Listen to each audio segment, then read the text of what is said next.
Assalamualaikum warahmatullahi wabarakatuh. Hello everyone, good morning, good afternoon, and good night for everyone who watches this. My name is Mahesa Dzikra Kanigara.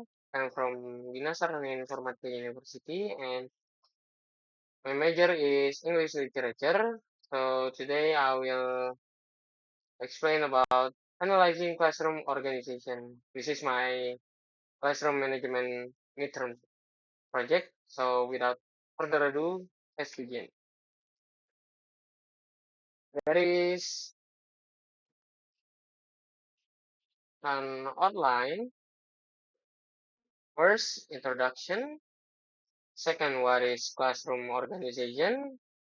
Third, key elements of good organization. The four is why organization matters. Five examples of a well-organized classroom.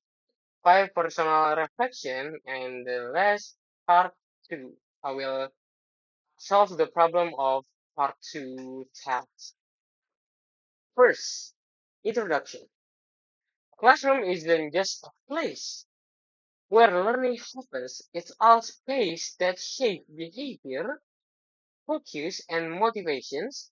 A well-organized classroom makes everything look smoother, from simple activities to complex discussions.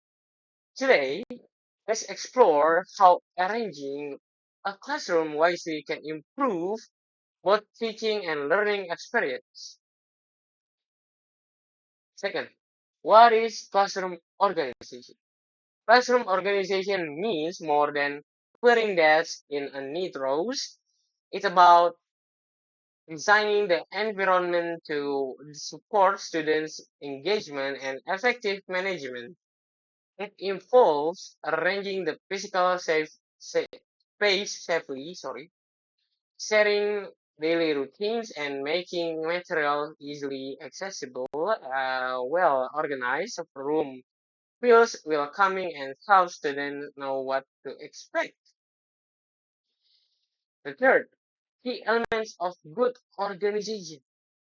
There are several important parts organizing a classroom.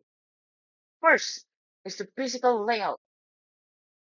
Students and teachers should move around easily. Next, the second is seating. For example, group seating encourages teamwork, while rows are better for tests. Routines for starting and ending lesson for also give structures. Lastly, materials like books and stationery should be organized for easy access without causing distraction. 4. Why organization matter? When a classroom organized, students feel more secure and less confused. They know where to go, what to do, and how to behave. It also saves time for teacher because they don't have to constantly remind students what's next. Good organization even prevents many behavior problems before they happen, creating a calmer, more respectful atmosphere. Example of a well-organized classroom. Imagine classroom where there's a reading corner with beanbag, group table with project, and neatly labeled shelf for supplies. During tasks, the tables can be rearranged into rows to minimize distractions. Having this system ready not only makes transitions smoother, but also builds a sense of order and respect among students. Personal reflections. In my opinion, classroom organization is like having an invisible assistant. When everything is in place, teacher can focus on teaching and student can focus on learning. A messy or confusing space on the other hand can easily lead frustration and waste time. That's why I believe classroom organization is a key foundation for success. So in this part two, I will solving problem. Okay, next. First, Mr. Elazar repeatedly had problems when leading a class discussion with his junior high school students. No matter how involved in the topic the students were, there were usually several students sitting in the back who would talk, shout out silly answers, and play with objects they had brought from home. Okay, I want to answer this. The solution is seating arrangement.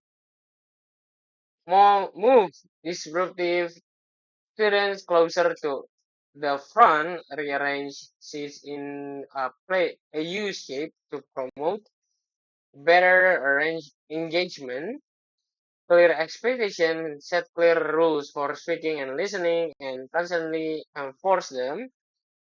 Third, active participation gives each student a role or task to ensure everyone involved the discussions.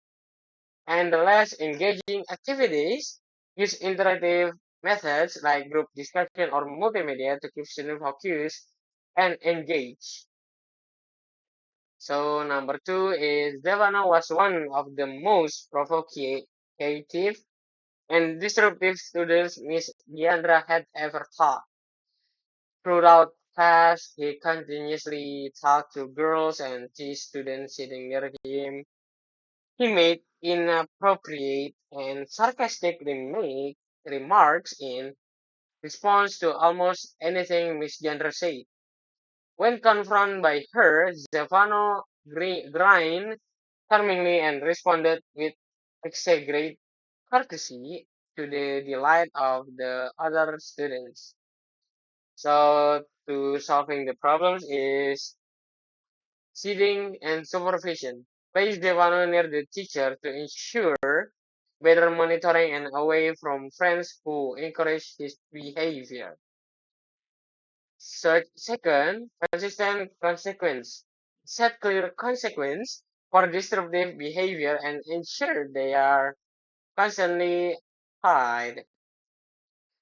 And positive reinforcement. Reward Stefano when he show positive behavior to encourage him to act appropriately. And the last is private discussion. Have a private discussion with Stefano to understand the reason behind his disruptive behavior and offer support if needed. So the last Miss Yeheskiela was concerned about the frequent teasing that had begun in her class. It reached the point where there was constant bickering among the students. They became so angry, began yelling, shouting, and shoving one another during class. So the solution from me is clear rules. Implement strict rules against teasing and physical aggression with clear consequence for violation. Team building activities. Encourage group work to help students get to know each other better and reduce tension. Third, structure activities. Ensure that activities in class are well structured so students don't have free time to cause troubles. And the last, conflict resolution. Teach students how to resolve conflicts peacefully and respectfully. So, sorry for the typo and thank you for watching and listening. And yeah, goodbye.